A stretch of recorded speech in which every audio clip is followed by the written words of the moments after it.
In today's video, I'm going to teach you how to change the default save format for new files in Excel. If you always find yourself switching formats every time you save, maybe standardizing on xlsx, sharing .csv with another app, or keeping macro-enabled workbooks, setting a default will save clicks and prevent mistakes. Start in Excel on any workbook or a blank one. Go to the File tab in the top left corner of the ribbon. This opens the Backstage view, where all the behind-the-scenes settings live, like saving, printing, and account options. On the left side of that screen, look toward the bottom and choose Options. That opens the Excel Options window. If your screen is compact, you may need to scroll to see it. Inside Excel Options, select Save from the list on the left. You're now in the section that controls how and where your workbooks are saved, including autosave intervals and default locations. Find the setting labeled Save Files in this format. Click the drop-down and choose the file type you want.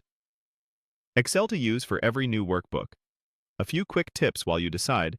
xlsx is the modern default and works for most people. If your workbook uses macros, pick .xlsm to keep them functional. If you're exporting data for another system, you might choose .csv, but remember that CSV stores values only, no formulas, formatting, or multiple sheets. If you collaborate with people on very old versions of Excel, you can choose .xls, though it limits newer features. Depending on your version, the drop-down usually sits near the top under the Save Workbooks heading. Hovering over each choice may show a brief description, and you can scroll the list to see more specialized formats used for compatibility or data exchange. After selecting your preferred format, close the window to apply the change. From now on, whenever you create a new workbook and save it, Excel will use your chosen format automatically. This change doesn't alter existing files. They keep their original format. And you can still override the default anytime by using Save As and picking a different type for a specific file. A couple of quick notes to keep things smooth. If you don't see these options, your organization might manage settings centrally. Check with your IT team.